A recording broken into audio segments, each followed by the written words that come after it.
17장. 아브라함이 99살이 되었을 때 하나님께서 그에게 나타나셔서 말씀하셨다. 나는 강한 하나님이다. 너는 내 앞에서 흠없이 살고 온전하게 살아라. 내가 나와 너 사이에 언약을 맺고 네게 큰 민족을 줄 것이다. 아브라함이 압도되어 얼굴을 땅에 대고 엎드렸다. 하나님께서 그에게 말씀하셨다. 이것은 내가 너와 맺은 언약이다. 너는 수많은 민족들의 아버지가 될 것이다.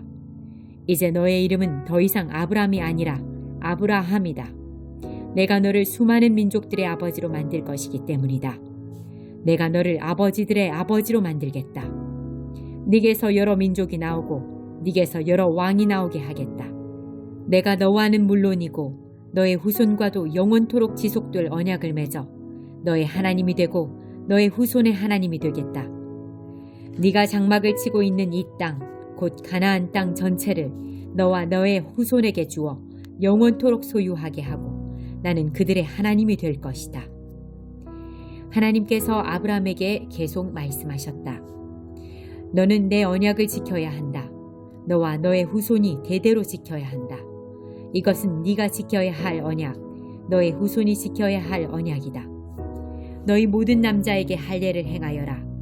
포피를 잘라내어라. 이것이 나와 너 사이에 맺는 언약의 표가 될 것이다. 대대로 모든 남자아이는 태어난 지 8일째 되는 날에 할례를 받아야 한다.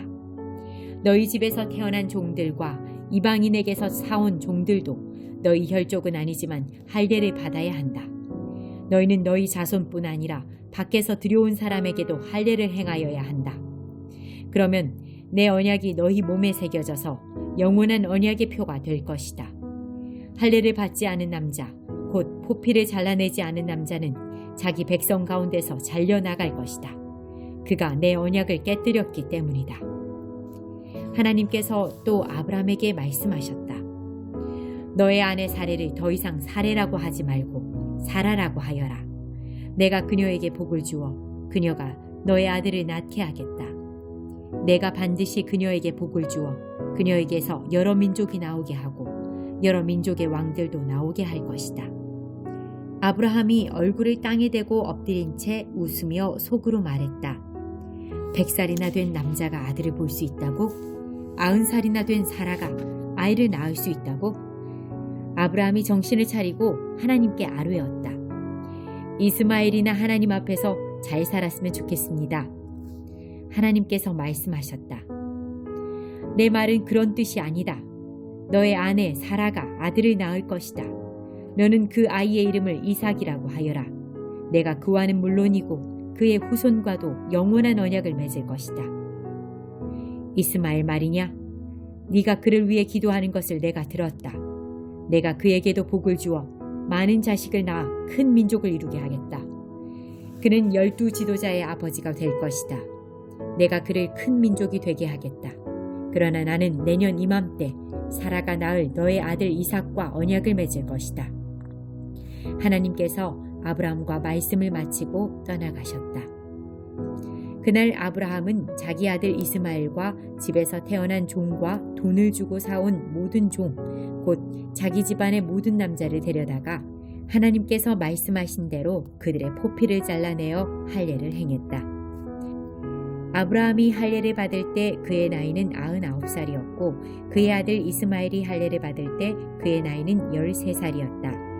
아브라함과 이스마엘이 같은 날에 할례를 받았고 그의 집안에 있는 모든 종도 그날에 할례를 받았다. 집에서 태어난 종과 돈을 주고 이방인에게서 사온 종이 모두 아브라함과 함께 할례를 받았다.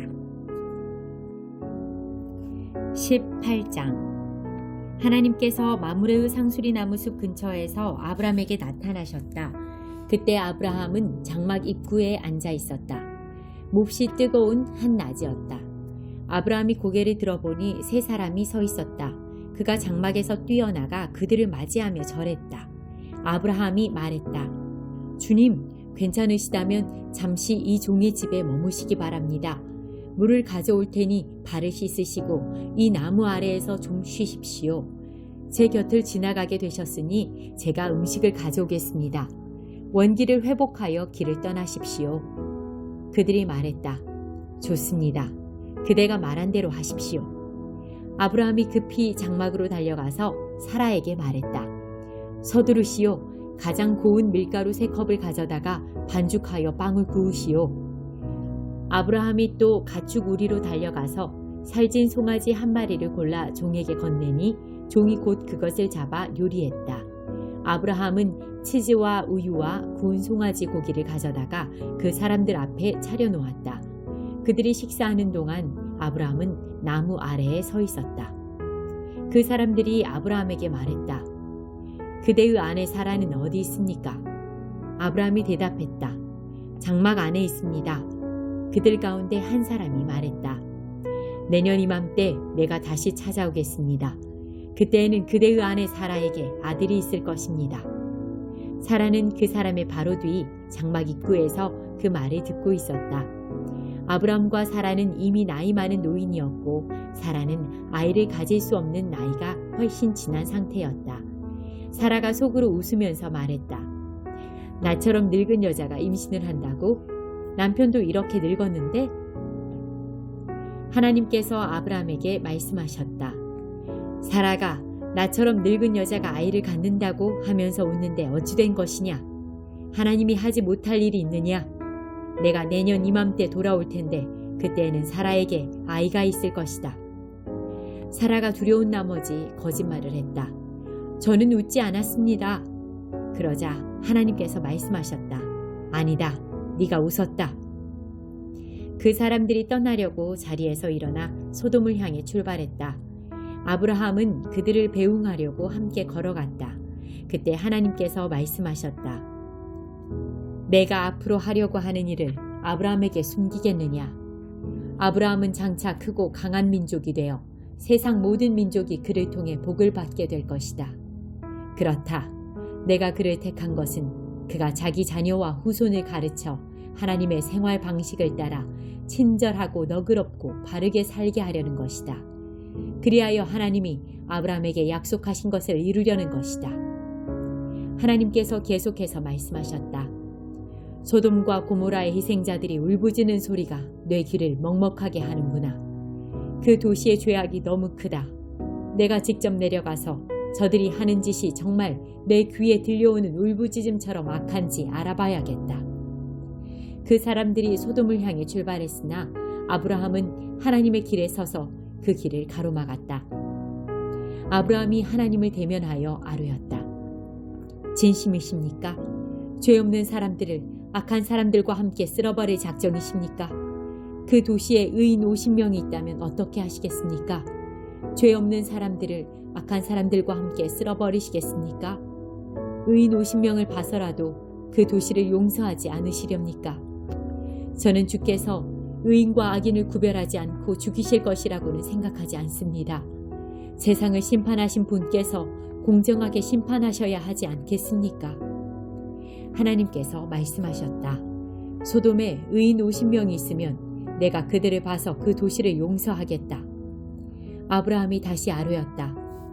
한 줌 흙에 지나지 않는 제가 감히 주께 말씀드립니다. 50명에서 5명이 모자라면 어떻게 하시겠습니까? 5명이 모자란다는 이유로 그 도시를 멸하시겠습니까? 하나님께서 말씀하셨다. 45명이 있으면 내가 그 도시를 멸하지 않겠다. 아브라함이 다시 아뢰었다. 40명밖에 찾지 못하시면 어떻게 하시겠습니까? 40명이 있으면 그 도시를 멸하지 않겠다. 아브라함이 아뢰었다. 주님, 노하지 마십시오. 30명밖에 찾지 못하시면 어떻게 하시겠습니까? 30명만 찾을 수 있어도 내가 그 도시를 멸하지 않겠다. 아브라함이 더 강하게 아뢰었다. 주님, 부디 참아주십시오. 20명이면 어떻게 하시겠습니까? 20명만 있어도 내가 그 도시를 멸하지 않겠다. 아브라함이 멈추지 않고 아뢰었다. 주님, 이번이 마지막이니 노하지 마십시오. 10명밖에 찾지 못하시면 어떻게 하시겠습니까? 그 10명을 봐서라도 내가 그 도시를 멸하지 않겠다. 하나님께서 아브라함과 말씀을 마치고 떠나가셨다. 아브라함은 집으로 돌아갔다.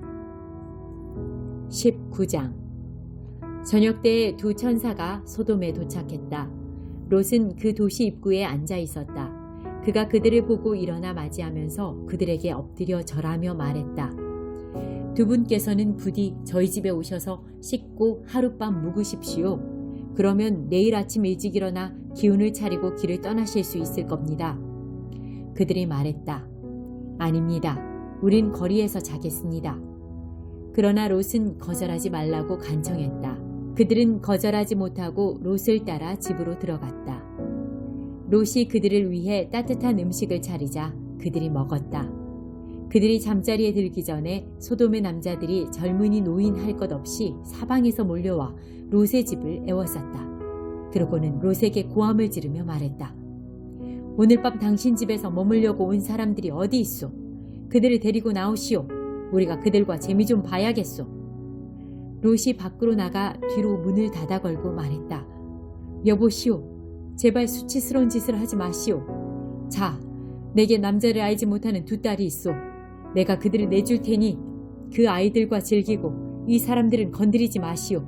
이들은 내 손님이요. 그들이 말했다. 저리 비켜. 어디서 굴러 들어와서 우리를 가르치려 드는 거야? 저들보다 너를 먼저 손봐야겠구나. 그러고는 롯에게 달려들어 그를 밀치고 문을 부수려고 했다. 그러자 두 사람이 손을 내밀어 롯을 집 안으로 끌어들이고 문을 닫아 걸었다. 그들은 문을 부수려고 하는 자들을 우두머리 졸게 할 것 없이 모두 눈이 멀게 하여 어둠 속을 헤매게 만들었다. 그 두 사람이 롯에게 말했다. 이곳에 그대의 가족들이 더 있습니까? 아들이나 딸이나 이 도시에 사는 가족들 말입니다. 지금 당장 그들을 데리고 이 도시에서 나가시오. 우리가 곧 이 도시를 멸하려고 하오. 이곳에 희생자들이 울부짖는 소리가 하나님의 귀를 먹먹하게 합니다. 하나님께서 이곳을 쓸어버리도록 우리를 보내셨소. 롯이 밖으로 나가서 자기 딸들의 약혼자들에게 알렸다. 이곳을 떠나게 하나님께서 이 도시를 멸하려고 하시네. 그러나 그들은 롯의 말을 농담으로 여겼다.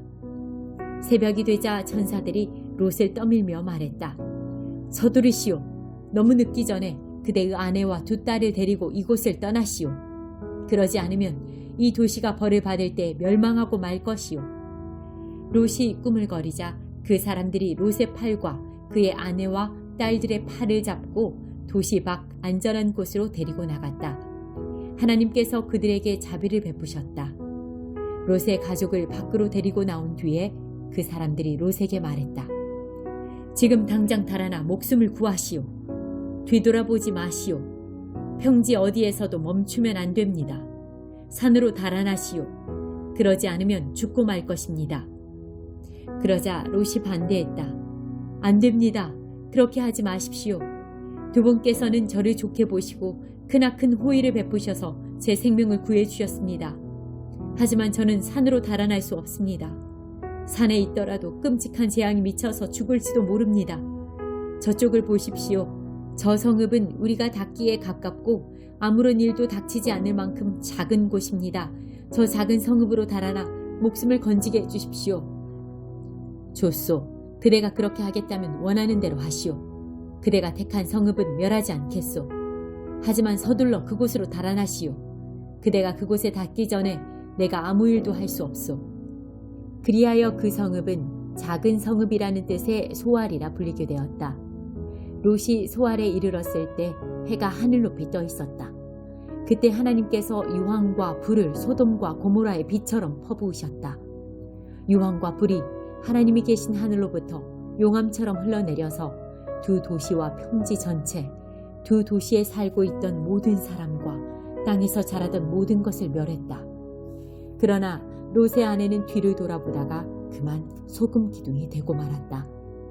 아브라함은 이튿날 아침 일찍 일어나 얼마 전에 하나님과 함께 서 있던 곳으로 갔다. 그가 소돔과 고모라를 바라보고 온 평지를 내려다보니 보이는 것이라고는 온통 땅에서 뿜어져 나오는 연기뿐이었다. 마치 용광로에서 뿜어져 나오는 연기 같았다. 하나님께서 평지의 도시들을 멸하실 때 아브라함을 잊지 않으셨다. 그래서 그 도시들을 땅에서 쓸어버리시기 전에 롯을 먼저 나오게 하신 것이다. 롯은 소알을 떠나 산으로 가서 두 딸과 함께 살았다. 소알에 머무는 것이 두려웠기 때문이다. 그는 두 딸과 함께 동굴에서 살았다. 하루는 큰 딸이 작은 딸에게 말했다. 아버지는 늙어가고 이 땅에는 우리에게 아이를 얻게 해줄 남자가 없구나. 아버지에게 술을 대접해 취하게 한 뒤에 아버지와 잠자리를 같이 하자. 그러면 우리가 아버지를 통해 자식을 얻게 될 거야. 우리가 집안을 살릴 수 있는 방법은 이것밖에 없어. 그날 밤 그들은 자기 아버지에게 술을 대접해 취하게 했다. 큰딸이 들어가 아버지와 잠자리를 같이 했다. 그러나 그는 취한 나머지 딸이 무슨 일을 하는지 전혀 알지 못했다. 이튿날 아침 그 딸이 작은 딸에게 말했다. 지난밤에는 내가 아버지와 잠자리를 같이 했으니 오늘 밤은 내 차례야. 우리가 다시 아버지를 취하게 한 뒤에 네가 아버지와 잠자리를 같이 하여라. 그러면 우리 둘 다 아버지를 통해 아이를 갖게 되어 우리 집안을 살리게 될 거야. 그날 밤 그들은 아버지에게 또다시 술을 대접해 취하게 한 다음 작은 딸이 들어가 아버지와 잠자리를 같이 했다. 이번에도 그는 취한 나머지 딸이 무슨 일을 하는지 전혀 알지 못했다. 두 딸 모두 자기 아버지 롯의 아이를 갖게 되었다. 큰 딸은 아들을 낳고 그 이름을 모압이라고 했다. 모압은 어느 날 모압 사람의 조상이 되었다. 작은 딸도 아들을 낳고 그 이름을 베남미라고 했다. 베남미는 어느 날 암몬 사람의 조상이 되었다.